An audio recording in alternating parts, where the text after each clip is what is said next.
Assalamualaikum warahmatullahi wabarakatuh. Sama berjumpa lagi dengan Sika kelas 11. Dalam hal ini Bapak ingin membantu menyampaikan materi mengenai gelombang mekanik. Lengkapnya kalau di buku paket kelas 11 itu bab 8 halaman 173. Judulnya karakteristik gelombang mekanik. Kalau di modul itu modul KD 3.8 seperti yang sudah di-share. Jadi kalian silakan di masa sekarang ini kalian belajar mandiri lah pada dasarnya. Di sini membantu menyampaikan kalau ada hal yang belum paham. Seperti tadi sumber buku paket ada, modul sudah di-share, tinggal dibaca. Mungkin membaca sebentar kalian ngantuk juga dan susah untuk memahaminya gitu ya. Gelombang tadi judulnya adalah karakteristik gelombang. Gelombang apa? Gelombang mekanik.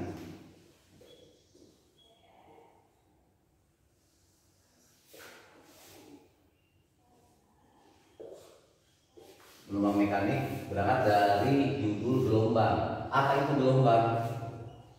Kalian sudah mengenal sehari-hari istilah gelombang, tapi gelombang yang dimaksud itu detailnya gimana? Atau asalnya dari apa gelombang itu? Sebelum ke gelombang, kalian dulu pernah belajar mengenai getaran.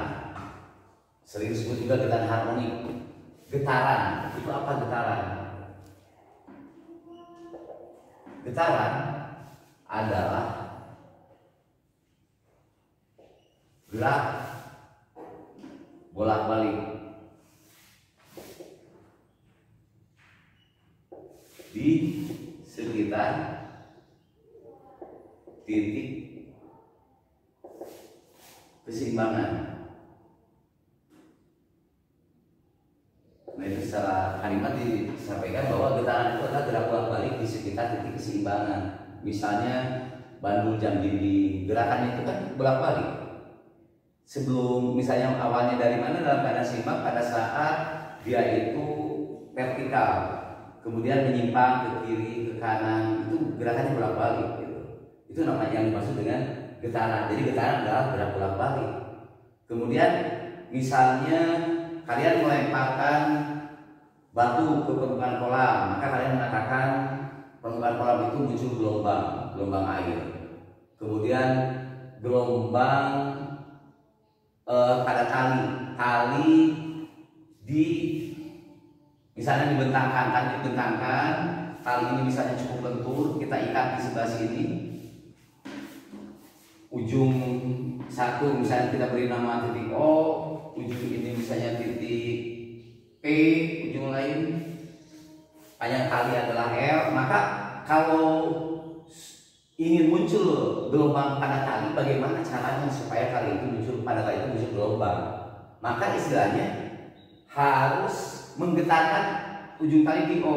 Arah getaran kalian bisa ke atas dulu, bisa ke bawah dulu, dan akhirnya karena getaran itu bolak-balik di sekitar titik keseimbangan, posisi tali semula dalam keadaan horizontal ini disebut posisi seimbang. Artinya belum menyimpang ke bagian atas atau ke bagian bawah, atau dengan kata lain belum mengalami getaran gitu.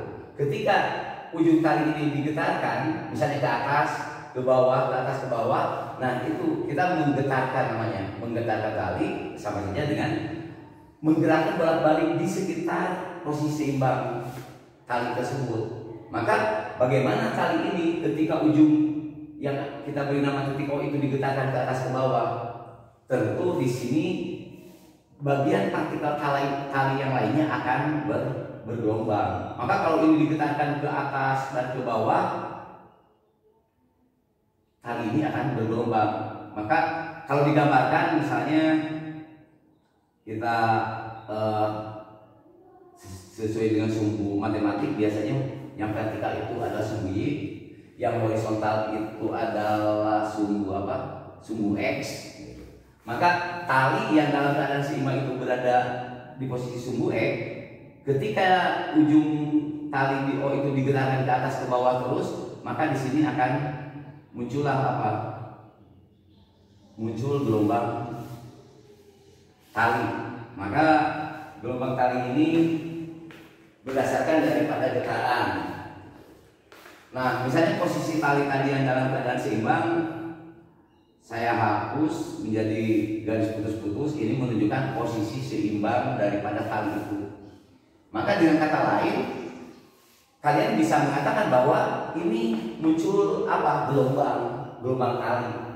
Jadi definisi gelombang itu berasal dari apa? Dari getaran. Jadi gelombang itu apa? Kok ketika kita menggetarkan ujung tali di titik O pada tali itu muncul gelombang. Jadi gelombang asalnya dari apa? Dari tadi kita menggetarkan ujung tali ini. Jadi gelombang itu adalah apa? Getaran. Getarannya bagaimana? Karena kita menggetarkan hanya ujung tali di titik O. Tapi pada partikel tali yang lainnya kan muncul gelombang. Berarti getaran ya yang merambat. Merambat itu bergerak. Merambat kalau dari gambar ini berarti dari O akan menuju titik P, bergeraknya dari kiri ke kanan. Jadi pergerakannya kalau digetarkan ujung kiri dari tali ini muncul gelombang. Nah, kalau menggetarkan tadi ke bagian atas, ke bagian bawah itu sama, itu sama. Berarti namanya kita menyimpangkan posisi tali ini, menyimpangkan ke bagian atas sejauh ini, misalnya titik ini, balik lagi ke bawah sejauh titik ini. Maka muncullah di sini ada yang dinamakan, yaitu apa tadi? Ini arah simpangan. Simpangan menyimpangkan posisi tali dari posisi seimbangnya, kemudian menyimpangkan ke atas ke bawah, tentu supaya puncak dan lembah gelombang itu memiliki apa? Memiliki nilai ketinggian atau simpangan yang sama. Maka di sini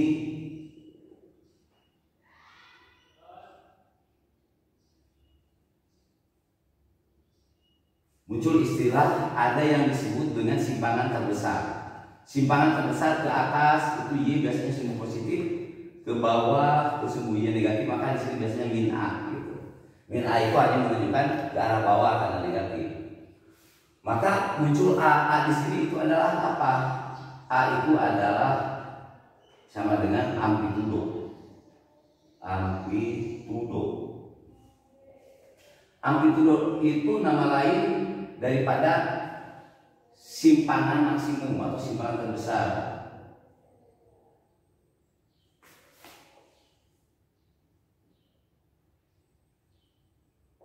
Amplitudo simpangan maksimum. Sebab kita ketika menyimpangkan tali ini, misalnya pada saat posisi di sini masih bergerak ke atas, sampai ke simpangan yang paling jauh atau yang terbesar, kita balik lagi ke bawah. Berarti partikel tali ini digerakkan di sekitar posisi keseimbangan. Kalau misalnya pada saat menyimpangkan baru sampai sini, itu namanya sudah amplitudo belum amplitudo, sebab amplitudo itu adalah simpangan terbesar. Berarti Y simpangan itu dilakukan dengan simbol Y itu adalah simpangan. Jadi sejauh mana bahwa partikel tali ini disimpangkan dari posisi seimbangnya. Gitu. Maka di sini misalnya kita menggetarkan, ada definisi getaran. Getaran bolak-balik disebut dengan satu getaran. Satu getaran didefinisikan kalau misalnya ini dari O ke A, ke O lagi, kemudian ke min A dan ke O lagi, itu adalah satu getaran. Misalnya kalau A itu kita katakan di posisi R misalnya, R atau dari O saja di sini O ke posisi bawah, ini adalah apa? Min A. Jadi kalau dari gambar itu satu getaran boleh dikatakan kalau mulai dari O terus ke mana? Ke A, terus ke O, terus ke min A, kalau namanya min A, terus ke O lagi. Nah, ini adalah definisi satu getaran. Jadi gerakan bolak-balik dari asal sampai kembali ke asal lagi. Kalau asal gerakannya dari A, kalau dari A ke mana? Ke O, terus ke min A, dari min A balik lagi ke O, terus ke A lagi. Maka ini definisi daripada satu getaran. Maka ketika ujung tali di bagian O itu digetarkan satu getaran, maka energi gelombang akan merambat pada partikel tali dan menggetarkan partikel-partikel tali, akan menyimpang dari posisi seimbangnya. Tapi partikel tali tidak berpindah tempat, artinya tidak merambat dari kiri ke kanan gitu. Dia hanya menggerakkan ke atas dan ke bawah. Maka misalnya suatu saat partikel tali yang tadinya di sini ada mencapai simpangan terbesar. Misalnya kalau ini dari O, beri nama ini A misalnya, di sini adalah B, di sini adalah yang terendah, ini adalah C, ini adalah misalnya titik D, ini titik E, ini adalah F, kemudian ini yang paling bawah adalah FG, kemudian H, I, dan seterusnya. Misalnya di sini gelombang belum sampai P, kita gambarkan bahwa gelombang belum sampai ujung tali yang sana. Maka ada definisi satu getaran sama saja dengan kalau tali ini bergetar satu getaran. Tadi katanya gelombang itu kan getaran yang merambat, maka gelombang akan merambat satu gelombang. Misalnya kalau dari sini O ke A, maka partikel atau energi gelombang itu merambat dari O ke A. Jadi balik lagi berapa getaran? Seperempat. Ini seperempat gelombang, di sini seperempat getaran. Dari sini turun lagi ke bawah, berarti seperempat tambah seperempat setengah getaran. Gelombang sudah berjalan setengah gelombang dari O ke A ke B. Kemudian getaran tali ini digetaran ke min A ke bawah, sudah 3/4 getaran. Maka gelombang yang dibentuk sepertiga gelombang balik lagi ke O, satu getaran, maka gelombang membentuk satu gelombang. Jadi di sini satu getaran akan identik dengan gelombang merambat itu satu gelombang. Satu gelombang atau sering dilambangkan dengan lambda. Satu gelombang atau lambda. Lambda itu lambang panjang gelombang. Satu gelombang atau satu lambda, pergerakan di situ banyak. Bisa dari yang huruf ini, yang pada grafik sinus ya, mulai dari O, yang grafik sinus itu adalah A, kemudian B, kemudian C, kemudian D. Berarti dari O ke A seperempat gelombang, dari O ke A ini seperempat getaran, terus A ke B seperempat getaran lagi, jadi kalau setengah, B ke C 3/4, B ke C seperempat dari awal jadi 3/4 sampai jadi ada satu gelombang. Maka satu gelombang bisa dikatakan terdiri dari sebuah bukit dan sebuah lembah. Maka di sini dari titik keseimbangan sampai A ini itu adalah amplitudo, simpangan terbesar. Dan ini sering dikatakan puncak bukit atau puncak gunung di sini. Artinya simpangan yang terbesar.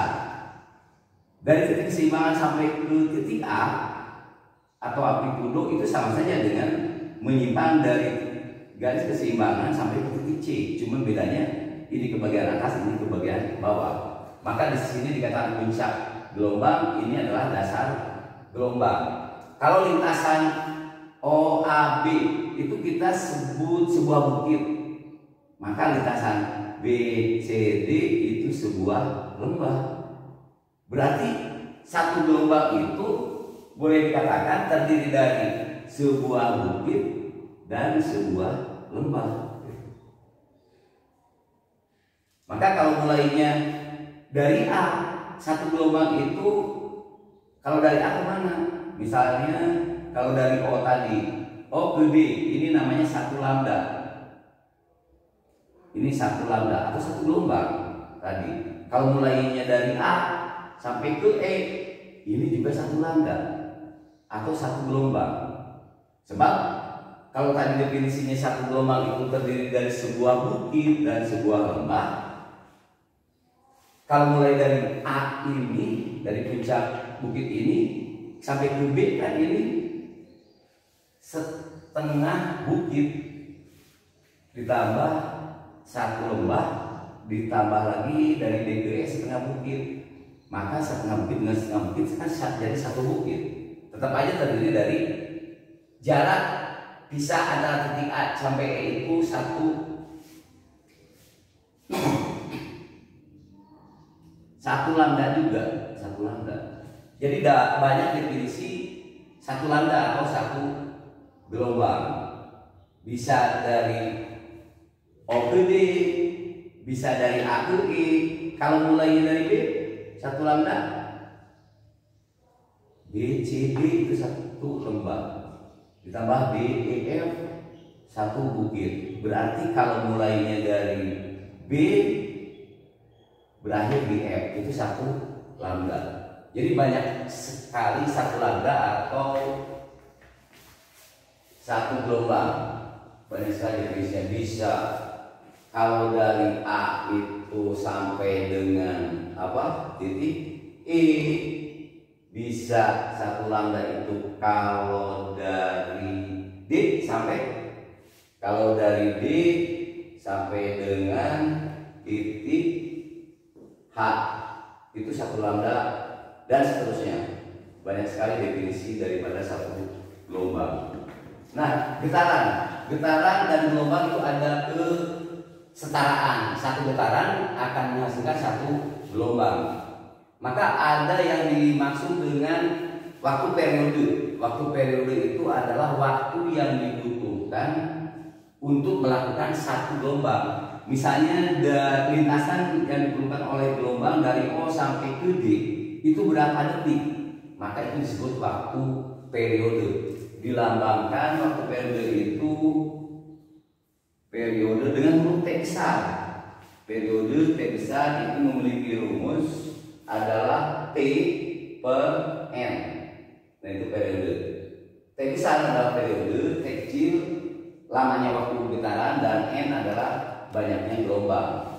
Jadi di sini T adalah periode satuannya sekon, kemudian T kecil itu adalah lamanya getaran atau lamanya gelombang, lamanya gelombang yang terbentuk, dan N di sini adalah banyaknya gelombang.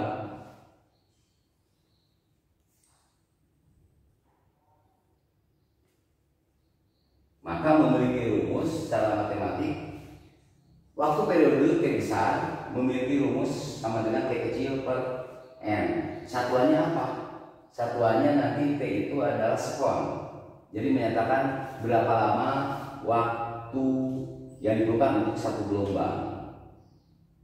Ada juga yang disebut dengan apa? Periode. Waktu periode sudah itu adalah frekuensi. Ada yang disebut dengan frekuensi. Frekuensi dilambangkan dengan simbol huruf F. F-nya huruf F kecil, ya. Sebab F besar biasanya untuk lambang daripada gaya. F itu rumusnya adalah N per T. Sebab di sini kita lihat secara matematik bahwa frekuensi itu kebalikan daripada periode. Kalau periode adalah T per N, kalau frekuensi adalah N per T. Berarti di sini banyaknya gelombang yang dibentuk tiap satuan waktu. Maka di sini rumusnya adalah satuannya adalah 1 per sekon. 1 per sekon sering disebut dengan apa? Dengan hertz. Dengan hertz. Jadi itu adalah sama saja dengan per sekon. Maka ada hubungan antara frekuensi dengan periode. Hubungannya adalah hubungan matematisnya bahwa T adalah 1 per F. T 1 per F.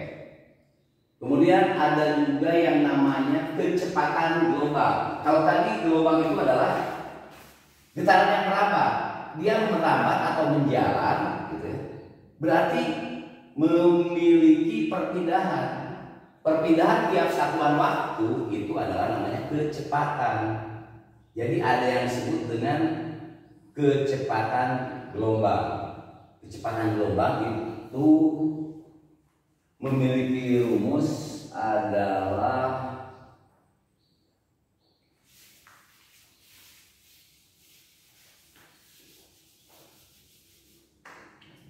P sama dengan lambda per T. Ini di dalam buku itu ada, di buku paket ada kecepatan gelombang, panjang gelombang tiap periode, atau bisa juga bahwa I sama dengan lambda kali F kalau menggunakan F, kalau menggunakan frekuensi. Nah, maka besaran-besaran di dalam gelombang mekanik itu selain periode, frekuensi, ada juga karakteristik gelombang mekanik. Karakteristik gelombang mekanik yaitu gelombang itu bisa mengalami pemantulan atau namanya adalah refleksi. Kemudian mengalami pembiasan, difraksi, mengalami tenturan, mengalami interferensi, mengalami polarisasi. Silakan kalian baca sesuai dengan yang ada di buku paket. Bapak hanya menjelaskan bagian-bagian yang perlu disampaikan atau penjelasan, karena di sini itu ada yang disebutkan dengan persamaan gelombang. Nah, kalau tadi gelombang itu merambat dari kiri ke kanan, misalnya dari kiri ke kanan sampai di titik ini, merambat dari O sampai ke sini misalnya. Nah, titik ini misalnya titik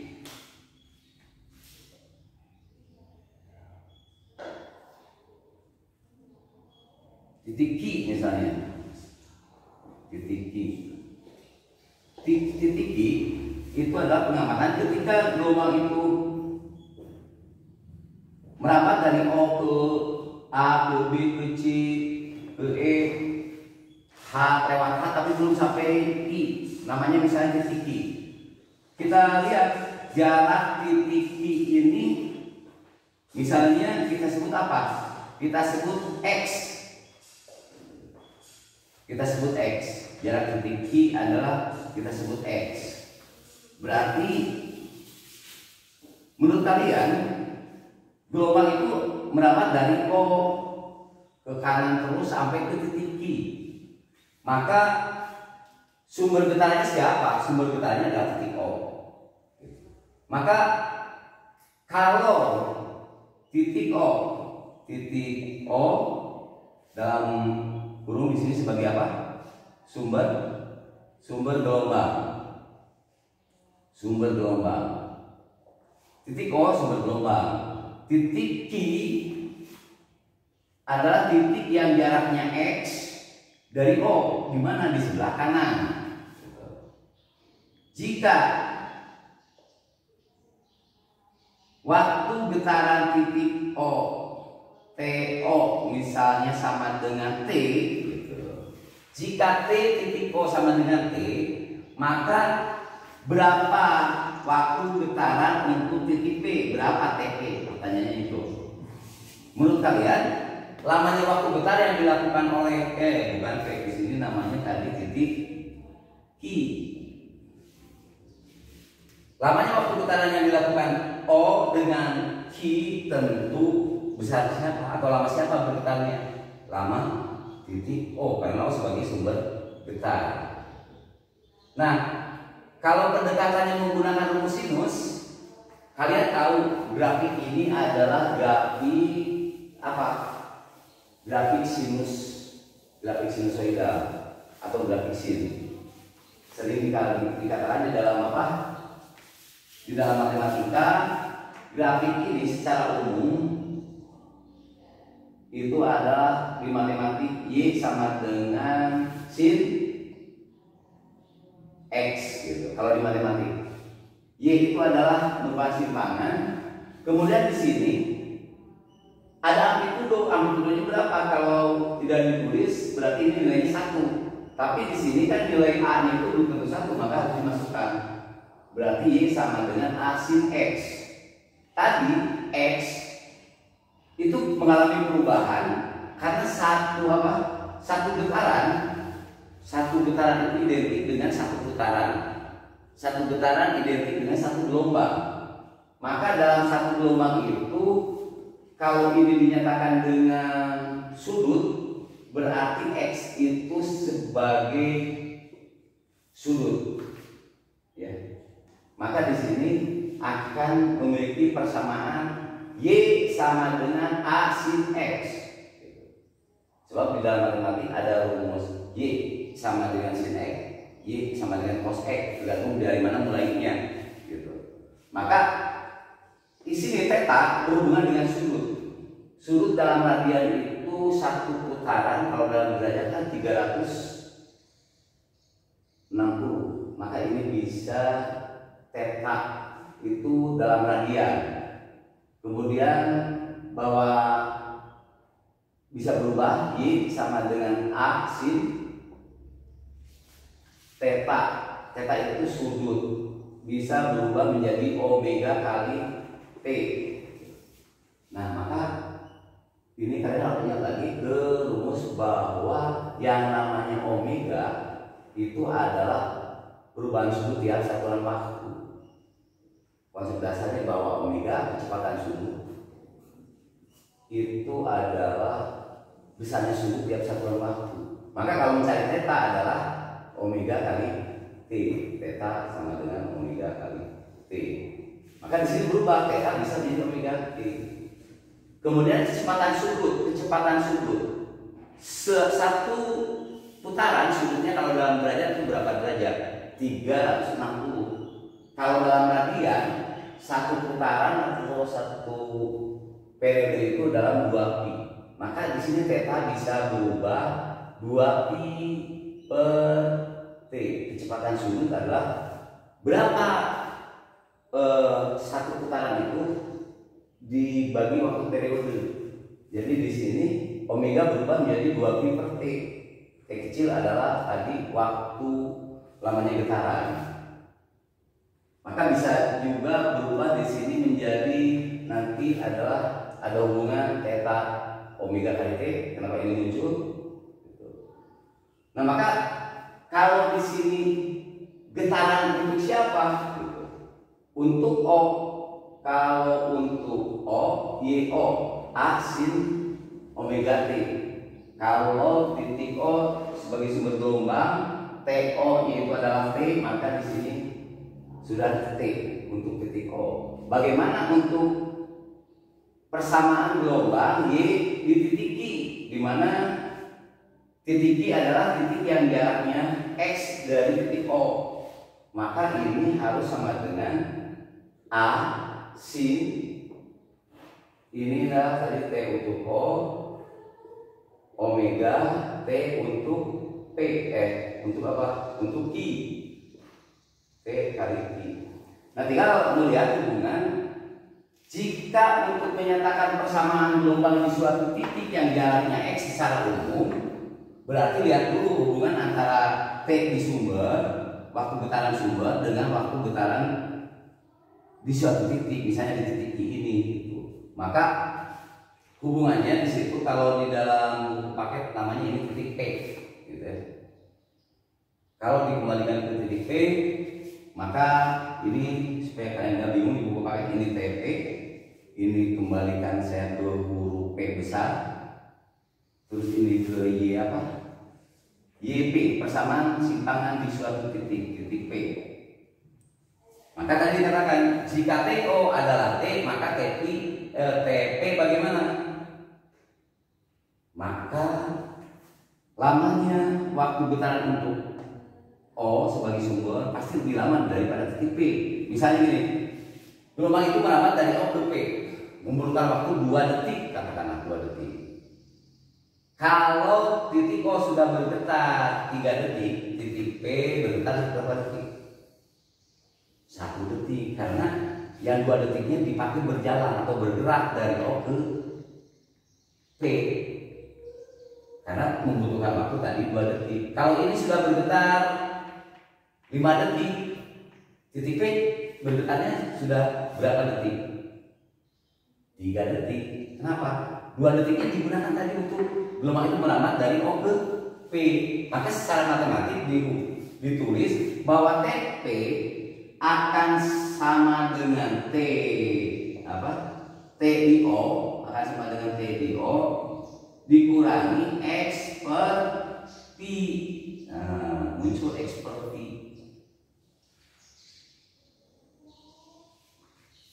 Di sini T di O dikurangi X per P munculnya dari mana? Tadi yaitu waktu gelombang itu merambat dari O ke P ini, berarti X per P itu adalah sebagai TOP. TOP sebab X per P. Kalian tahu bahwa P itu kecepatan, jarak dibagi waktu. Kalau mencari waktunya ya berarti X per P. Jadi kenapa di sini muncul tanda negatif? Ini sebagai waktu yang diperlukan oleh gelombang itu merambat sebelum sampai ke suatu titik yang jaraknya X dari O, sehingga persamaan gelombang di suatu titik. Nah, ini persamaan gelombang di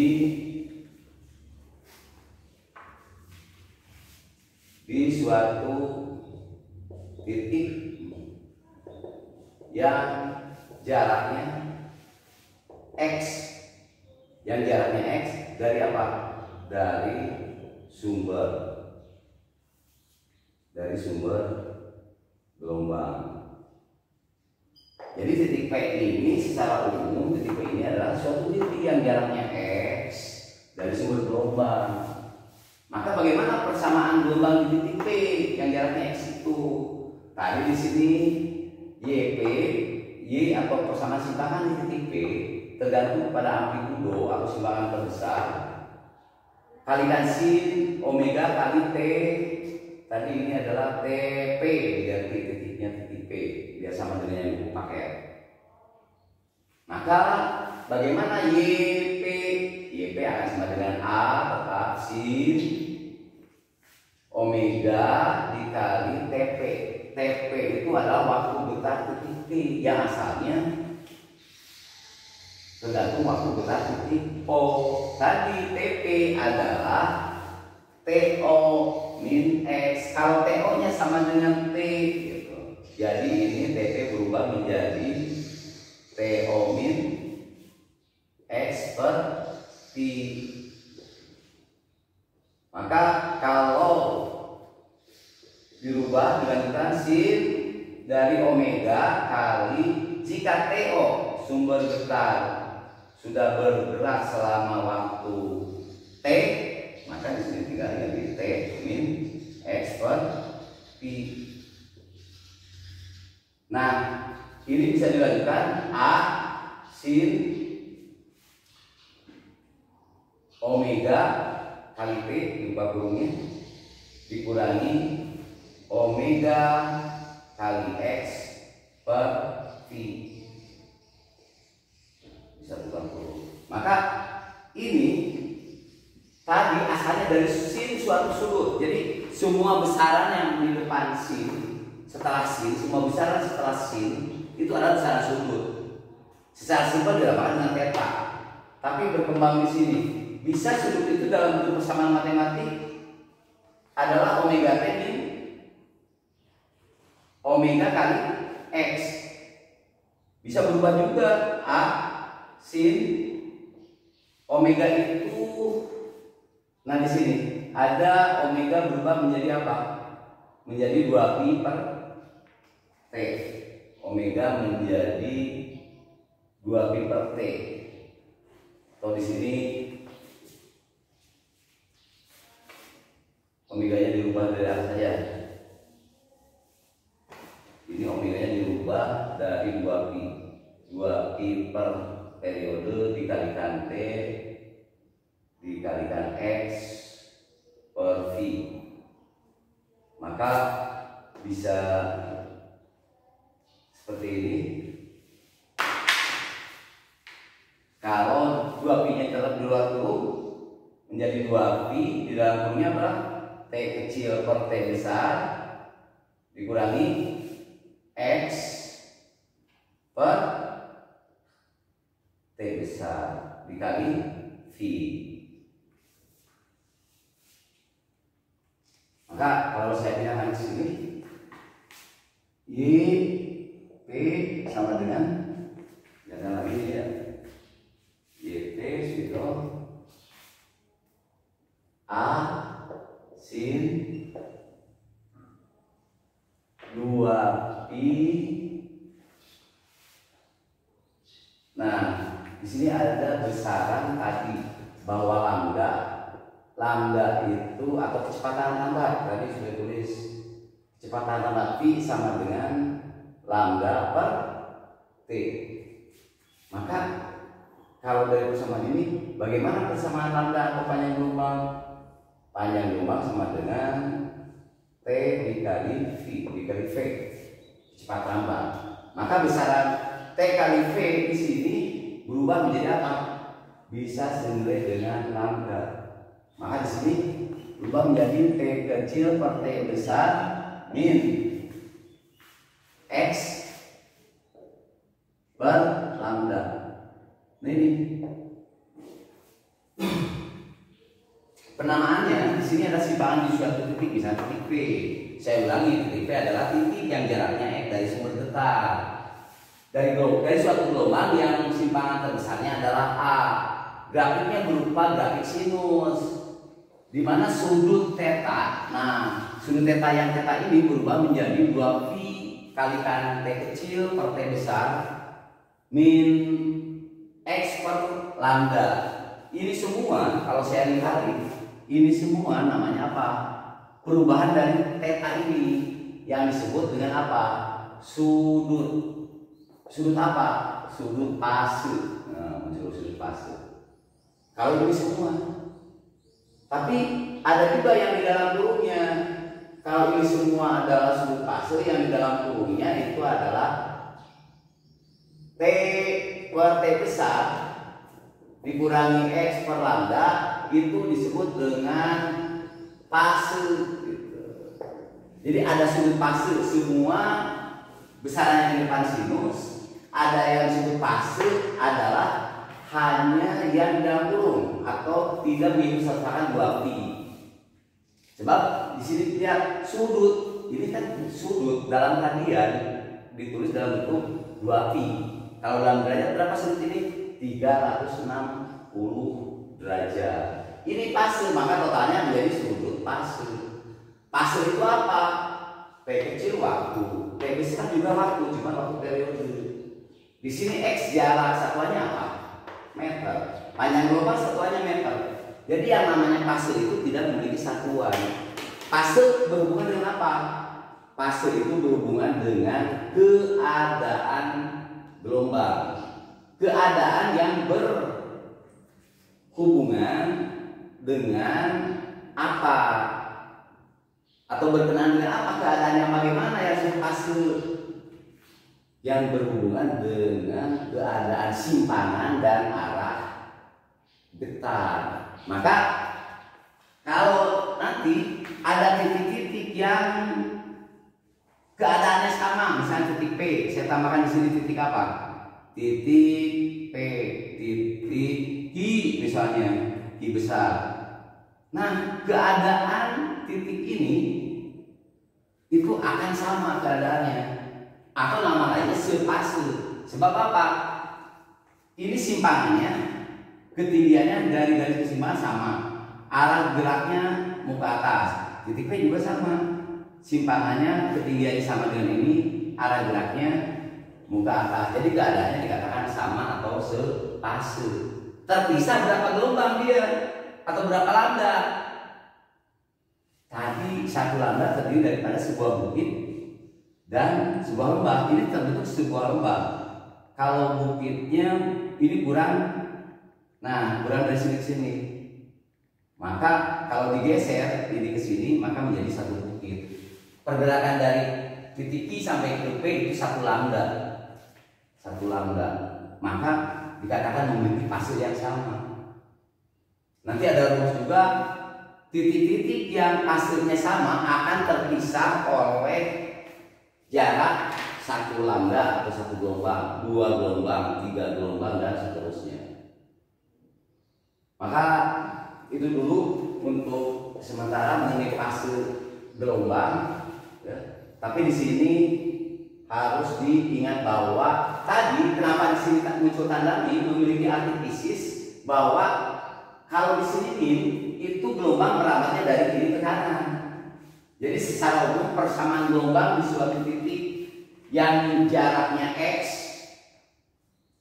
dari sumber getaran, persamaan umum gelombang berjalan akhirnya persamaan umum gelombang berjalan.